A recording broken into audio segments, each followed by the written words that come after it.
This morning I fed the starters. This is your one. So it started here when I fed it, and now it's doubled. So now it is ready to use. You can see all those lovely, lovely bubbles. And then now I'm gonna make your dough. I've already pre-mixed in this container. I've been doing a third of your whole wheat, your spelt, and then regular bread flour. The starter I have just seems to be happier with that.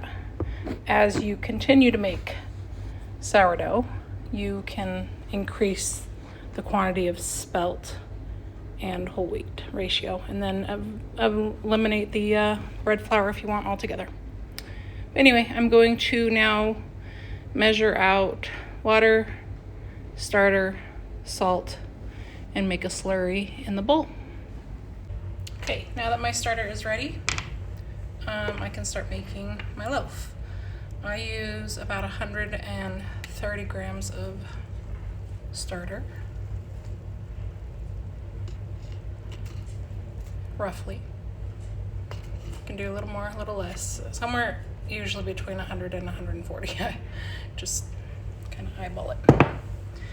And then I bring this total, which is now reading 132, I bring that up to about 400 grams with warm filtered water.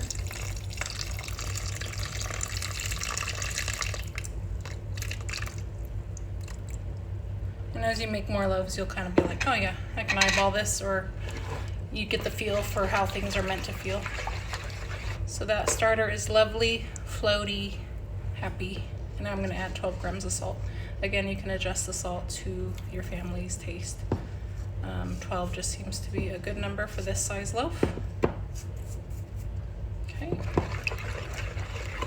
And I just use the pink Himalayan salt. This is what I call a slurry. I've mixed the filtered water, the starter, and the salt.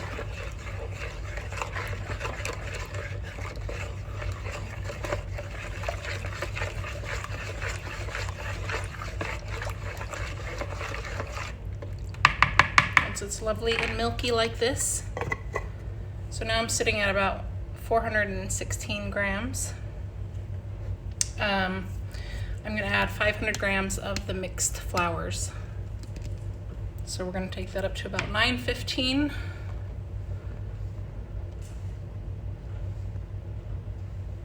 This is a mix, again, about a third of your flours and bread flour. Just seems to be the happy combination.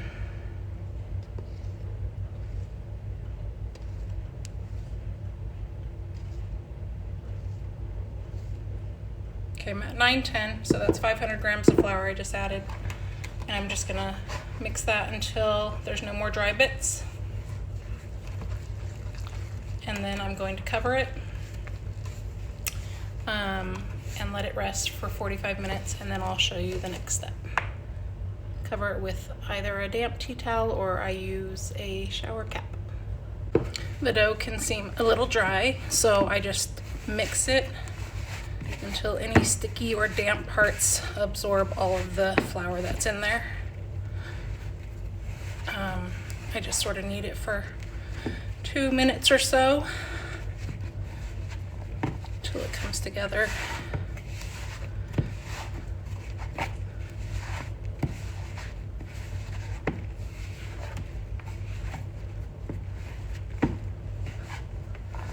And you see all those dry bits are starting to disappear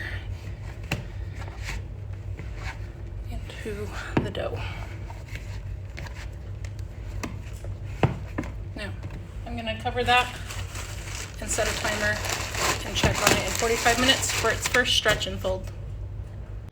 Okay, the dough has had its first rest.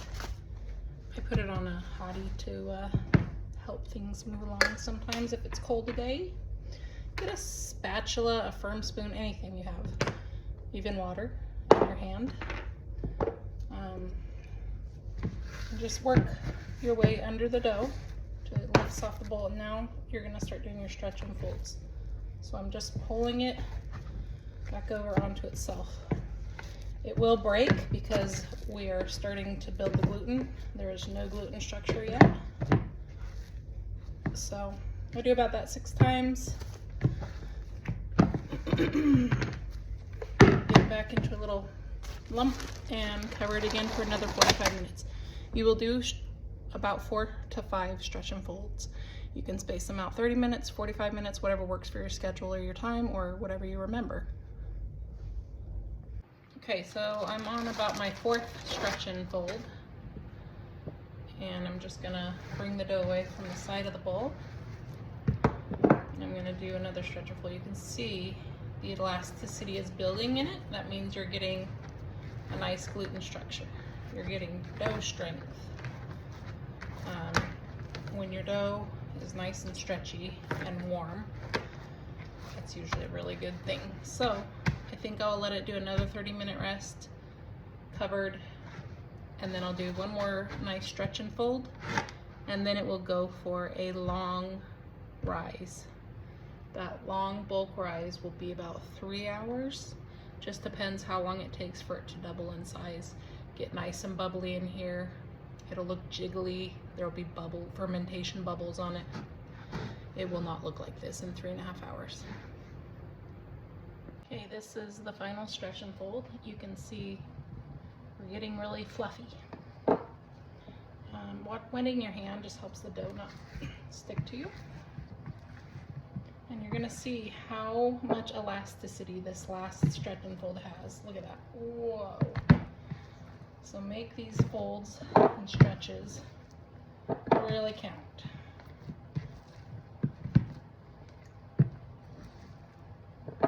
The dough is lovely and soft. And now it's gonna go for a bulk rise, and it'll probably double up to about here in the bowl.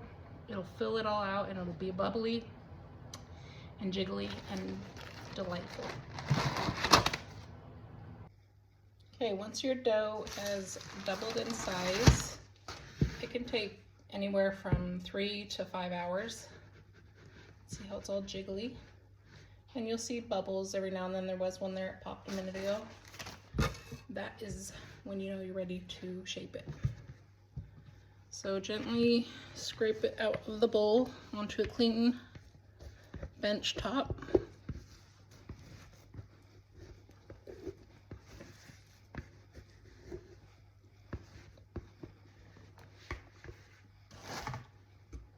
And I just lift the sides up over onto itself. You can use a tool like this. You can just use wet hands. Kind of making a dumpling style. And then you start pulling the dough. Once it's coming together, you can pull it toward you. And if it's too sticky like I'm experiencing, get your hands a little bit damp, and then the dough won't stick to your hands.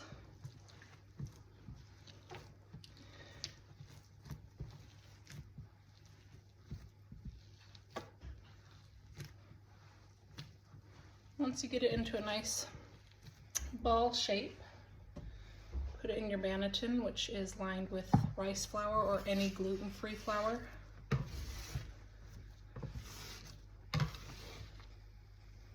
Seam side up. I kind of pinch the seams together, stitching them. And then cover and put it in the fridge for 12 to 18 hours until you bake it.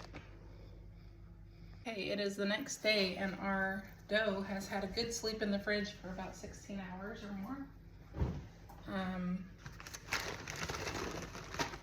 Our next step is first thing in the morning before I bake, I preheat the oven with my Dutch oven in it at 230 degrees Celsius. I usually let it preheat in there for at least 40 minutes. This next step, you can use a piece of baking paper, or I have a bread sling because I am sick of burning my arms on the edge of my cast iron pot. So see how that rice flour has let this just pop right out pretty seamlessly, like that just came out easy. Our next step will be scoring the bread. For that you use a bread lame, L-A-M-E is how it's spelled. They're pretty cheap, you can find them on Temu, or you can even just find these little blades online. You want to always score your bread at a 45-degree angle. Now a lot of people would think this is 45-degree angle. I don't know if that's picking up on the camera, but that is actually not, based on the curve of the bread. So a 45-degree angle, your blade is almost flat when you're scoring this. This just helps the bread open up more, helps it get that nice oven spring. You can do intricate patterns, you can do simple. For this one, actually, I'm going to go straight across. When you do like a kind of a star design and a straight blade, that opens it up nicely too. So it just depends. I think we'll give it a go. What was I gonna do?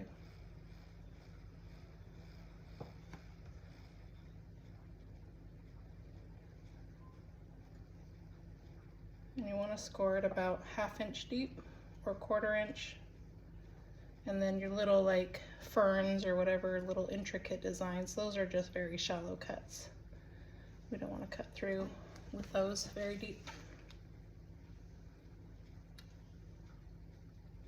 because they are just for decoration. We're going to add steam to our Dutch oven. You can do that with a spray bottle. Usually after I put this in, I'll do like 6 to 10 squirts of water in there and then put the lid on. Or I've seen people use ice cubes. So if you have baking paper or if your sling is going, tuck an ice cube kind of down the side of it between the paper or the sling and your Dutch oven. So I'm going to put this in the oven with the lid on for 30 to 35 minutes. And then at that point the lid comes off. Okay, it's been 35 minutes and I'm about to remove the lid from my Dutch oven. This is always fun. Woohoo! You can see that's got lovely opening up. Look at that.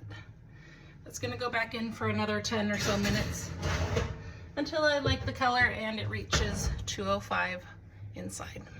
Okay, the bread's been in for probably about another 8 minutes or so. It's ready to come out and cool down. I know it's very tempting to want to cut into this, but at least let it rest for a couple hours to cool down. Otherwise you'll get a really gummy texture inside. And that, my friends, is how you make sourdough. So sourdough is about a 24-hour process to make a loaf. You can see those beautiful shallow cuts, the blistering, the beautiful, this is called an ear. When you have got and achieved all of that, you know you have nailed every step.